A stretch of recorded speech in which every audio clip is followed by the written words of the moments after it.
Buenas tardes, yo les hablaré acerca de dos enfermedades que es la colecistitis y el colon irritable. Comenzaremos a hablar acerca de qué es la colecistitis y la vamos a definir como la inflamación de la vesícula biliar que va a estar principalmente ocasionada por cálculos y con menor frecuencia se va a presentar por barro biliar o el lodo biliar. La vamos a clasificar en aguda y crónica. En aguda se va a presentar en pacientes de 40 a 80 años y principalmente se va a dar en mujeres. Esta va a estar originada por una litiasis vesicular.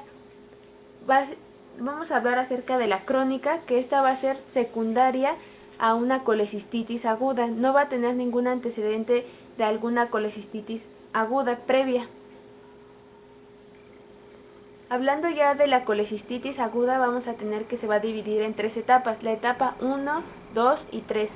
La etapa 1 y leve va a ser aquella en la que nuestro paciente se va a encontrar saludable, no va a presentar ninguna disfunción orgánica, pero sí va a presentar cambios inflamatorios que van a ser muy leves en la vesícula biliar.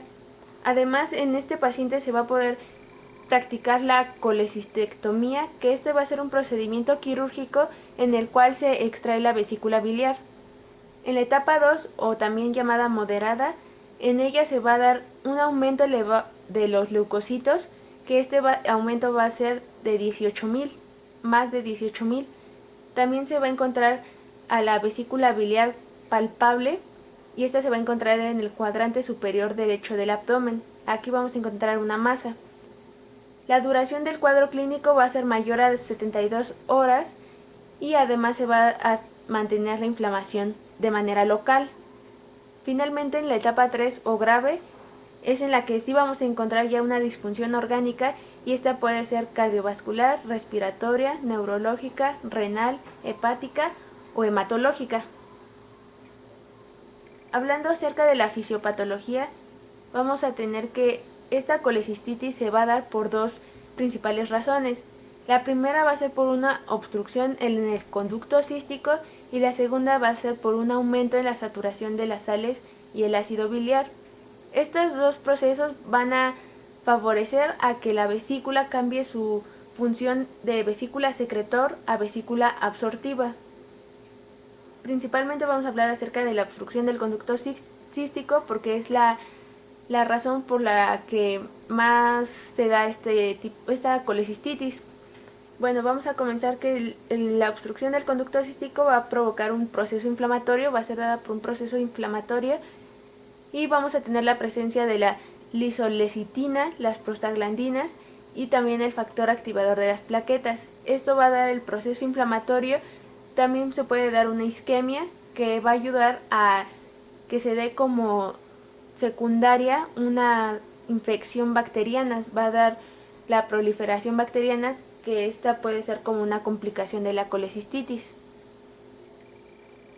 Los cambios que vamos a encontrar en la vesícula van a ser edema, puede ser la hemorragia, necrosis, fibrosis, gangrena o incluso perforaciones.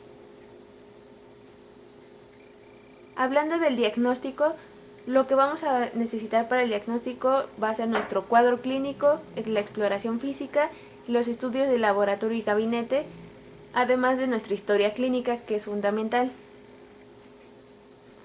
¿Qué vamos a encontrar en nuestro paciente? Va a presentar principalmente el dolor. Este dolor se va a encontrar en el hipocondrio derecho. También nos va a presentar fiebre, anorexia, náuseas e incluso vómito. El signo que vamos a tener va a ser el signo de Murphy, y lo vamos a ver en la exploración física. ¿Qué vamos a ver en esta exploración física? Vamos a empezar con las características de la facie. Va a presentar una facie de dolor, pálida y sudoroso. También vamos a encontrar que va a tener, incluso por el dolor, que es tan intenso, puede ocasionar una hipertermia y taquicardia. Y en otros casos se puede presentar una ictericia. Los signos que vamos a localizar al momento de la palpación va a ser que va a encontrarse una resistencia abdominal, además del dolor intenso que se va a referir en el cuadrante superior derecho. En cuanto a la vesícula se va a encontrar palpable, la vamos a encontrar como una masa y también vamos a encontrar que el epiplón va a estar adherido, esto debido a la inflamación. También otro punto muy importante va a ser el signo de Murphy. ¿Qué es esta técnica? Esta técnica va a consistir en pedirle al paciente la inspiración profunda al tiempo que el médico debe palpar profundo el reborde subcostal derecho. Un paciente en un cuadrado agudo suspende la inspiración a la palpación profunda debido a la inflamación de la vesícula biliar y a esto se le va a conocer como el signo de Murphy. Va a ser positivo cuando va a producir dolor al paciente y este va a detener la inspiración. Continuando con la exploración física de la colecistitis, la técnica de Murphy es la que nos va a ayudar a poder descartar algún cuadro de colecistitis en nuestro paciente. Lo primero que tenemos que hacer es que nuestro paciente esté en una posición de cúbito supino y para poder realizar esta técnica de Murphy, lo primero que debemos de hacer es identificar el reborde costal derecho. Después le vamos a pedir a nuestro paciente que tome aire profundamente y al momento de que va a tomar aire se va a hacer una palpación en el reborde costal derecho. A continuación voy a realizar la técnica. ¿Puede tomar aire, por favor?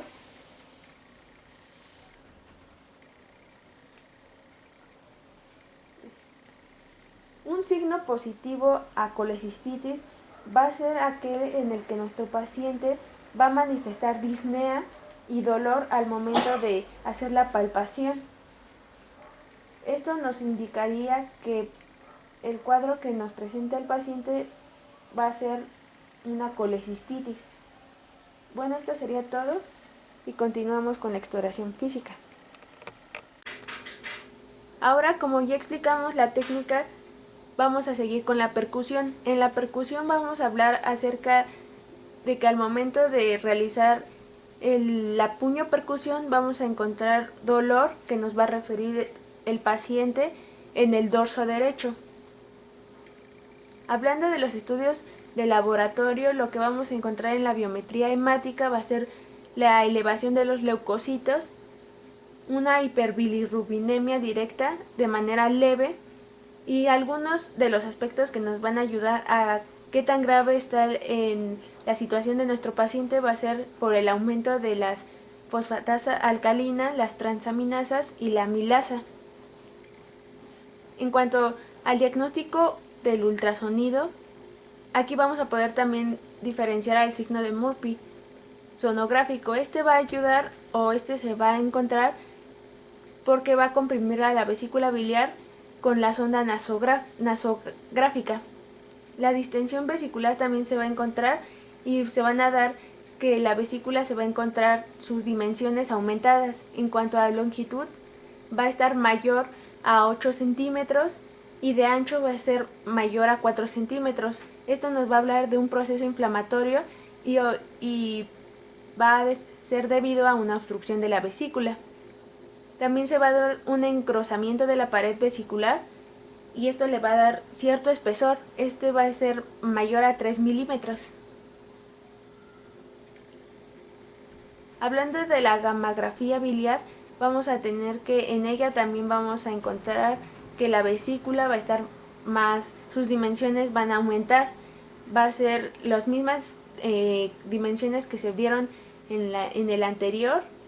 También se va a encontrar que el litio encarcelado, la imagen se va a ver de doble riel, va a haber una sombra acústica y además de ecos intramurales. También vamos a poder realizar una resonancia magnética nuclear, la cual nos va a dar signos de la pericolecistitis. ¿Qué es la pericolecistitis?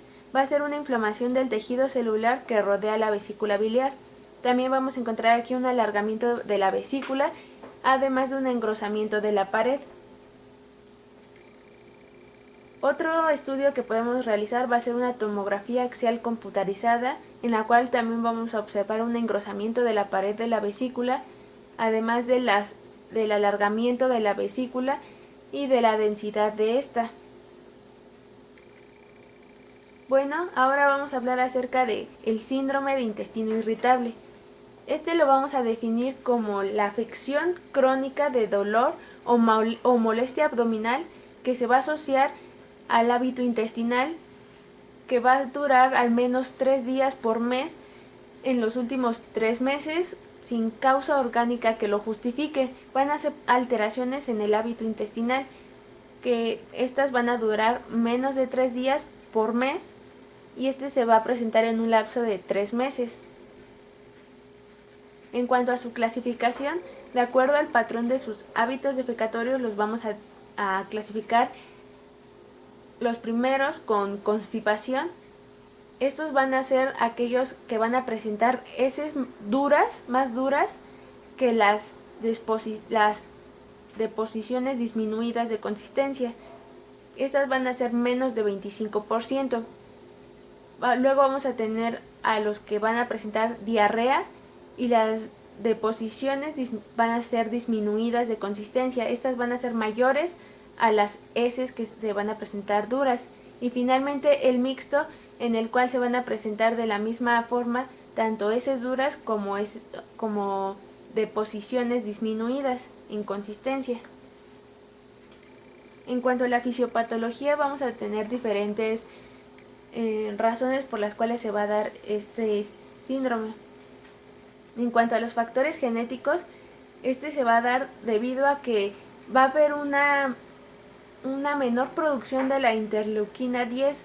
Esta va a ser una citoquina que va a tener la capacidad de poder ser un antiinflamatorio y va a estar regulada genéticamente por el paro 81 de la nódula de la respuesta distinta a los órganos o fármacos a través de los polimorfismos genéticos de la proteína que va a transportar a la serotonina. Otra razón va a ser por las alteraciones de la motilidad digestiva. Esto va a ser dado porque va a haber una alteración en los patrones motores del intestino delgado y del colon. Esto va a provocar una retención del gas y por lo tanto se va a dar la presencia de la distensión abdominal. Esta distensión abdominal va a ser dada porque se va a ingerir una cantidad aumentada de lípidos y por lo tanto se va a dar un aumento en la retención de gas que va a provocar que se dé el síndrome del colon irritable. Otra razón va a ser por la hipersensibilidad visceral. Esta va a presentar una hiperalgesia o una alodinia. Va a haber un aumento en la sensibilidad visceral y además cutánea. Esto va a ser dado también por estímulos térmicos. Además se va a dar una percepción de movimientos intestinales y esto es lo que va a provocar también que se presente una alteración en el colon. Otra va a ser los mecanismos inflamatorios y postinfecciosos. Esto va a hacer que al momento de presentar una gastroenteritis va a provocar un proceso inflamatorio y por lo tanto este proceso inflamatorio se va a dar en la mucosa, dando el paso a células inflamatorias como son los mastocitos, los linfocitos T, los macrófagos. Estos se van a presentar en la mucosa yeyunal, ileal o rectocolónica. Estas células van a ayudar a activar y liberar a los mediadores de la inflamación como son las interleuquinas, el óxido nítrico, la histamina y las proteasas. Estas van a llegar a las terminaciones nerviosas intestinales y van a cambiar las funciones motoras sensitivas que van a alterar la motilidad intestinal y por lo tanto va a presentar el paciente el dolor y el malestar abdominal. La siguiente va a ser una morbilidad psicológica en la cual el paciente va a ser afectado por diferentes situaciones emocionales como el estrés y esto va a provocar que se de una alteración en la actividad motora intestinal y por lo tanto se tenga este malestar abdominal, además del dolor. Otra razón va a ser el sobrecrecimiento bacteriano, en la cual en el ciclo menstrual la percepción de estos síntomas va a provocar que se dé una alteración en el estado psicológico y por lo tanto también se dé una alteración en la sensibilidad rectal. Ahora, hablando acerca del diagnóstico, vamos a tener que en el cuadro clínico lo vamos a dividir en síntomas gastrointestinales y síntomas extraintestinales. Los síntomas gastrointestinales van a ser el reflujo gastroesofágico, la disfagia, una saciedad temprana y dispepsia intermitente, mientras que los síntomas extraintestinales podrían ser la depresión, el estrés, ansiedad, insomnio e incluso dismenorrea. Pero principalmente los síntomas que van a caracterizar a esta enfermedad van a ser el dolor abdominal crónico y los hábitos intestinales que se van a ver alterados. Para poder hacer un diagnóstico correcto, vamos a ayudarnos de los criterios de Roma. Estos van a hacer que se debe de cumplir con un inicio de los síntomas de por lo menos de un lapso de 6 meses antes del diagnóstico que se va a realizar. Además, otro punto va a ser que el dolor o la molestia abdominal debe de ser recurrente y debe de presentarse por más de 3 días al mes y este debe de estar presente en los últimos 3 meses. Además, se debe de presentar o se debe de cumplir de por lo menos 2 de estos puntos, que va a ser la mejora con la defecación, la frecuencia de las deposiciones y la variación de la forma de las deposiciones. En cuanto a los signos de alarma, estos van a ser que el inicio de estos síntomas sea en un paciente mayor a 50 años y en cuanto a la exploración física que se debe de ver o vigilar si hay algún signo o alteración durante esta exploración. También se debe de ver si el paciente presenta fiebre, anemia, si los síntomas son principalmente en las noches, una pérdida de peso, además de tener heces con sangre y tener en cuanto a la historia familiar que algún familiar presentó o presenta cáncer colorectal, una enfermedad inflamatoria intestinal y la enfermedad celíaca. ¿Qué es lo que vamos a ver en la exploración física? Bueno, pues en la exploración física del paciente vamos a tener que no va a ser muy usual que se vea alguna alteración. Esta exploración física debe de ser normal, pero se debe de valorar los aspectos nutricionales y antropométricos. Se debe de ver el peso, la talla, el índice de masa corporal, la pérdida de peso. Si hay una cierta pérdida de peso significativa, eso sería un signo de alarma. También se debe de ver el color de la piel del paciente, además de la mucosa. En el caso del abdomen, se puede presentar alguna distensión abdominal, meteorismo, visceromegalias, y a la palpación puede presentarse un fecaloma. En cuanto a la exploración anorrectal, podemos percibir o se puede observar fisuras, algunos repliegues carnosos que van a ser signos de manera indirecta del estreñimiento. Los estudios de laboratorio que podemos pedir van a ser el hemograma completo y la velocidad de sedimentación globular y o la proteína C reactiva. Estos van a utilizarse para descartar alguna anemia o los parámetros de alguna actividad inflamatoria.